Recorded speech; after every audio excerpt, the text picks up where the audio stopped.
Well, the show has inspired people of all ages to get out and start exploring science and outer space. And it just so happens that we have a resource right here in your community that allows you to do that. We happen to be standing in it, and we happen to be standing right next to the guy who runs it. Dave Leake, welcome to the show. Thank you. Welcome to my place. And yes. Thank you for the outfit. Yeah, well, I'm happy that we could get Major Tom here to... Oh, is that it? Major Tom? Well, I figure, you know, he'd be Major Tom to ground control. Does it smell like it does because I'm in it? No comment. Oh, Okay. no. Tell us a little bit about his spacesuit. Is this pretty accurate for what astronauts would wear? It's what's called an educational mock-up. Okay. In fact, if you've ever seen some of these shows, like, remember James Bond and Moonraker? Yeah. Where they have to have spacesuits for that. Well, the Hollywood people go to this prop company, and they make things like this. So this is a replica of a space shuttle spacesuit. This is one of the first things that I got to do when I started working here.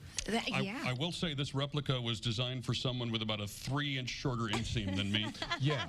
It's sort of designed for someone smaller, yeah. Oh, That's Like all right. fifth grade It'll or work so. for 10 minutes or so, but I'll be getting out of this post-haste after this Yes. conversation is done. Well, you have been the director here at Parkland almost since the very beginning, yes? Well, yeah, since really for about the last 19 years. Yeah, And- I started out not as the director, but I worked for one and didn't, Yeah. You know how that works. Yes, yes. So, for those who haven't been to this planetarium specifically, what is it that you offer? People come, walk through the front door, and they get what? Well, not entertainment like this all the Well. time, that's for sure. But yeah, we have a 50-foot dome above our heads, which makes us the second largest planetarium in the state. Oh, I hope people And- out in the audience are listening, because that's Oh, actually... is that one of the, It would be one of our that's- trivia I don't want to give away the questions. trivia questions. Yeah. Too late. But yes, and we started out with a Carl Zeiss star machine, which is still in the middle of our room, and we went digital. I won't say when, because I think that's one of the other trivia questions, but we did go digital, and we do programs here for the kids through the week, and then we have public shows on Friday and Saturday night where anybody can just walk in and buy a ticket. Yeah, I was actually visiting with someone out in the crowd who enjoys when you do Pink Floyd here.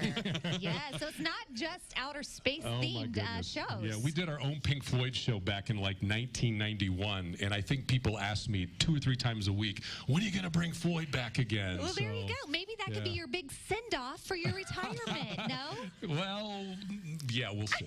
Being We'll the see about that. director, be honest, do you come in here like late at night and throw a movie on the screen and kick back and watch stuff when no one else Date is night? Are my supervisors watching? here? No. Oh, okay.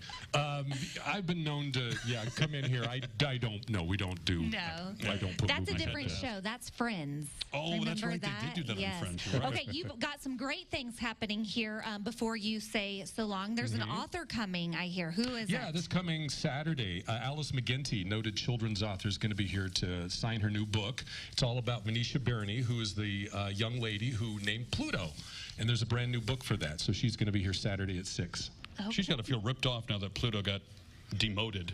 Well, that's true, but you could say Pluto was one of the very first Kuiper Belt objects discovered. So If you knew what that meant, you absolutely Yes. could. it's like Hey. there's another asteroid belt out there. I thought you brought a globe around here somewhere. Yes, I We do. had Let a me prop. find it. I always have props. Oh I my always- gosh, I always he come just up with knocked props. me over Oh, with sorry. his space I forgot I have a pack. giant backpack His on. jetpack. Tell me a little bit about the model that we've got here, because I think you were going to do a moon Yes. demonstration. You this need is me to the- hold it? This is the 50th anniversary of Apollo 11 coming up here. So we've got a number of things in our lobby.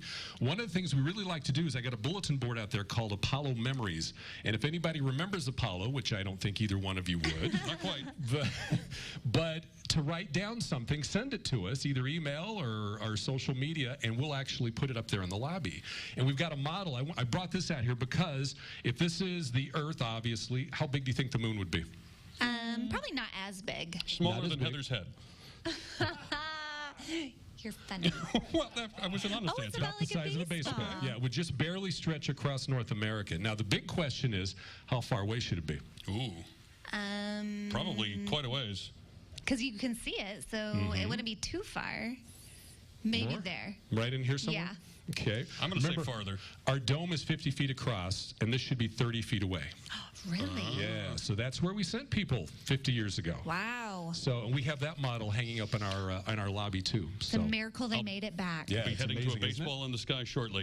Yeah. Okay, All right, it's Dave, Dave thank you. Leake here, hanging out with us at the planetarium, hosting us for the hour. Coming up.